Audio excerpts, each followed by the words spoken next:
নমস্কার বন্ধু, আরেকটি নতুন পর্বে সকলকে স্বাগত। আশা করি সকলে ভালো আছেন, সুস্থ আছেন।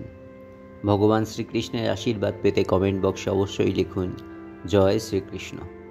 আজকের পর্বে জানাবো 2025 সালের ঝুলন যাত্রা কবে, ঝুলন যাত্রা কবে থেকে শুরু এবং কবে সমাপ্ত তার পূর্ণাঙ্গ সময়সূচি।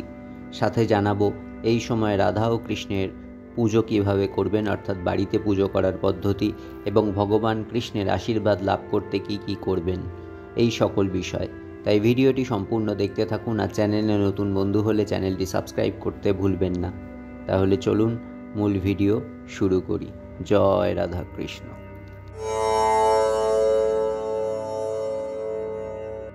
যাবতীয় বিপদ থেকে ভক্তকে রক্ষা করতে তিনি ত্রাতা। ত্রেতাতে তিনি রাম, দাপরে তিনি কৃষ্ণ। কখনো সংহারক, কখনো বা অনাথের নাথ, দীনের বন্ধু, একাকীর সঙ্গী তিনি শ্রীকৃষ্ণ। কৃষ্ণ পূজার মাধ্যমে নিজের অভীষ্ট লক্ষ্যে যেমন পৌঁছানো যায়, কৃষ্ণের মূর্তি সবার বাড়িতে ঠাকুর ঘরেও থাকে। শাস্ত্রে আছে শুধু কৃষ্ণ নামেই দুর্ভাগ্যকে সৌভাগ্যে পরিণত করা যায়। ঝুলন যাত্রা বা ঝুলন পূর্ণিমা বা হিন্দোলা নামেও পরিচিত একটি হিন্দু উৎসব, যা প্রধানত রাধা ও কৃষ্ণের প্রতি উৎসর্গীকৃত। এটি হিন্দু বৈষ্ণব সম্প্রদায়ের মধ্যে শ্রাবণ মাস অর্থাৎ জুলাই আগস্ট মাসে পালিত হয়, যখন বর্ষাকাল থাকে। এই উৎসবে রাধা ও কৃষ্ণের প্রেম লীলাকে স্মরণ করা হয় এবং ভক্তরা দোলনায় দোল খাওয়ার মাধ্যমে তাদের প্রভুর আনন্দ প্রকাশ করে। ঝুলন যাত্রার সময় রাধা ও কৃষ্ণের মূর্তিগুলিকে সুন্দরভাবে সাজানো হয় এবং দোলনায় স্থাপন করা হয় এবং ভক্তরা ভক্তিভরে সেই দোলনা দোল দেয়। এই উৎসবে ভক্তিমূলক গান ও নাচ পরিবেশন করা হয়, বিভিন্ন ধরনের সাংস্কৃতিক অনুষ্ঠান হতে থাকে। এই 5 দিন যাবৎ ঝুলন যাত্রা শুধুমাত্র ভারতে নয়, বাংলাদেশ এবং বিশ্বের বিভিন্ন স্থানেও পালিত হয়ে থাকে। ঝুলন যাত্রা রাধাকৃষ্ণের প্রেম ও ভক্তির একটি গুরুত্বপূর্ণ উৎসব, যা ভক্তদের আনন্দ ও আধ্যাত্মিক অনুভূতি এনে দেয়। শ্রাবণ মাসের শুক্লা একাদশী তিথি থেকে শ্রাবণ পূর্ণিমা পর্যন্ত চলে এই ঝুলন উৎসব। এই সময় রাধাকৃষ্ণের যুগল মূর্তি বা ছবিকে দোলনায় ঝুলিয়ে এই উৎসব পালন করা হয়। এবার জেনে নিই ঝুলন যাত্রার পূর্ণাঙ্গ সময়সূচি। এই বছর ঝুলন যাত্রা পালিত হবে বা শুরু হবে 2025 সালের 4 আগস্ট বা 1432 বঙ্গাব্দের 18ই শ্রাবণ সোমবার থেকে, এবং শেষ হবে আগামী 8ই আগস্ট বা 22শে শ্রাবণ শুক্রবার রাখি পূর্ণিমার দিন। ঝুলন যাত্রার এই 5 দিন অত্যন্ত পবিত্র বলে মনে করা হয়। সকল কৃষ্ণ ভক্তদের জন্য এই সময় বিশেষ মাহাত্ম্য রয়েছে। এবার জানাই বাড়িতে ঝুলন যাত্রা পালনের পদ্ধতি।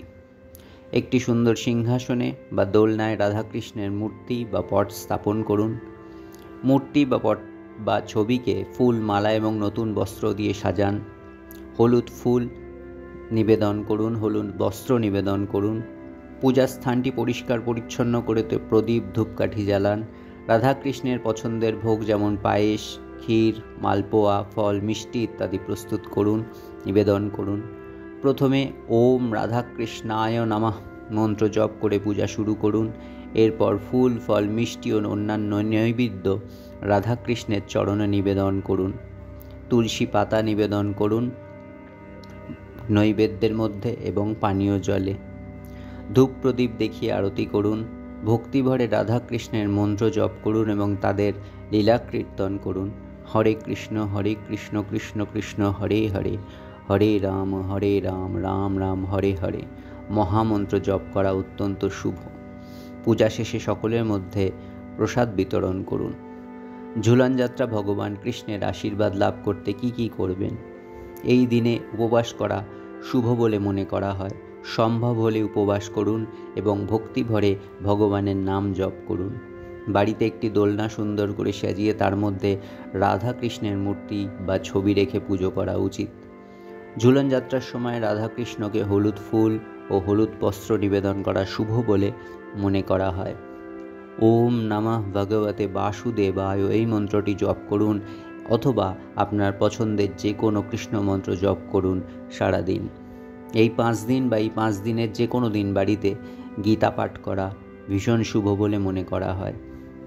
নিয়ম আছে, প্রতিদিন আমরা পুজো করার সময় 3 বার শঙ্খ বাজিয়ে থাকি, কিন্তু এই ঝুলন যাত্রার 5 দিন পূজার সময় 5 বার শঙ্খ বাজানোর বিধি শাস্ত্রে উল্লেখ আছে। এই দিনে দরিদ্র ও অভাবীদের কিছু দান করাও শুভ বলে মনে করা হয়। ঝুলন যাত্রা ভগবান কৃষ্ণের আশীর্বাদ লাভের একটি বিশেষ উপলক্ষ। এই দিনে ভক্তিভরে পূজা, উপবাস, মন্ত্র জপ, কীর্তন ও দান ধ্যান করলে ভগবান শ্রীকৃষ্ণ ভীষণ প্রসন্ন হন এবং ভক্তদের মনোবাঞ্ছা পূরণ করেন। তাহলে বন্ধু, আজ এই পর্যন্তই। আবার দেখা হবে আগামী পর্বে। ততদিন ভালো থাকুন, সুস্থ থাকুন। ধন্যবাদ।